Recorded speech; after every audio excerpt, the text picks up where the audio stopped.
hello there, or hallo there, as they'd say here in Austria. Now, something is stirring, a behavioural pattern that's been going on for the last 20 years, but one we're only just starting to understand.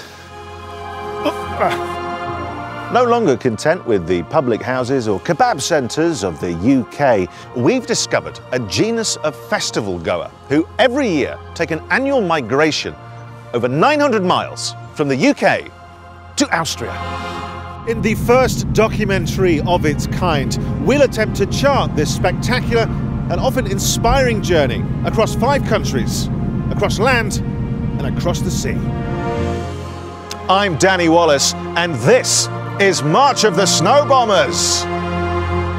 Oh, sorry. And this is Steve. Sorry, Steve. Well, Steve, this truly is the ideal weather for reveller watching. We're here in the English county of Kent at a golf club. It's just off the M2, and if you're interested, Junction 7. It really is quite something. Absolutely, Steve. This is quite a moment as we're now able to set our eyes on the pack for the very first time. They are preparing to set off on the first leg of their migration. Here, these mammals will need to stock up on high-energy, fatty foods. Fat is an ideal way for these creatures to store fuel. Just 1 gram of fat produces about 9 kilojoules of energy, essential before embarking on a journey of this size. Did you get me one, or is it just you? You're just looking after yourself, you're number 1. What? Oh. The traditional mating dance begins. It's an extraordinary affair, involving body popping, shoulder bunches, and this, whatever that is. Often waking up to the sounds of the revellers is a peaceful affair. Not so here. Nobody enjoys the trombone. And yet, this will not put him off. Stop, they're saying. Please stop. No, he replies, through trombone. The revellers then take on the arduous channel crossing to France. Now, one wrong step here could lead to disaster. You might get a bit splashed, for example, or with the wind here, you might drop your lollipop. Shedding one's skin is an important moment in the life of any reveller, and on one simple ferry crossing, each of our revellers will shed up to 15 individual layers of skin, which is often easier said than done. This young one here needs help from a passing stranger, but rebuffs him. I can do it, he says, and he does, not knowing he's being followed by his own giant head. Johnny Depp. Grooming is a very important part on migration.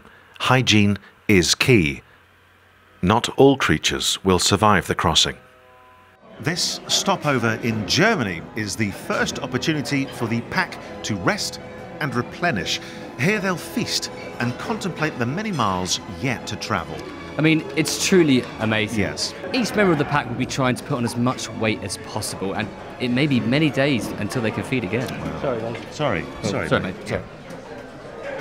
Rude. Now, this brightly coloured creature, Steve, is fascinating.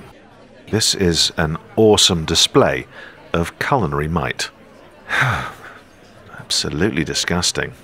Well, just look at this for a classic display.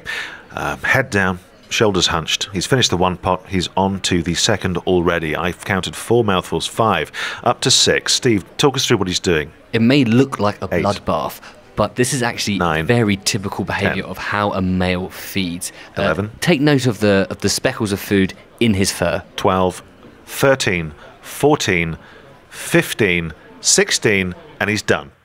After travelling hundreds of miles, the revellers finally make it here, Austria. Now, the journey will have taken its toll on many, and they'll use this moment to relax and recharge. Now, Austria's famous for its towering mountains and alpine meadows, and this combined with the gentle sunlight creates prime conditions for what scientists call a disco nap. But no species has ever been known to nap tactically, like we're seeing here in these adult females preparing for a long night hunt. Exhausted, depleted, he gives up. What a sad character. Which leads us to here, the outskirts of town. Different packs will meet here before descending on their final destination. We've seen highs, we've seen lows, we've even seen bits in the middle. A journey spanning 5 countries and 900 miles is finally at an end. The following days will see these creatures flourish in their new environment as they relish the plentiful Austrian resources of sun, snow, and carefree good times. You know what, mate, I just want to say... I'd actually finished there. Oh, well, no. No, shh. Radio X.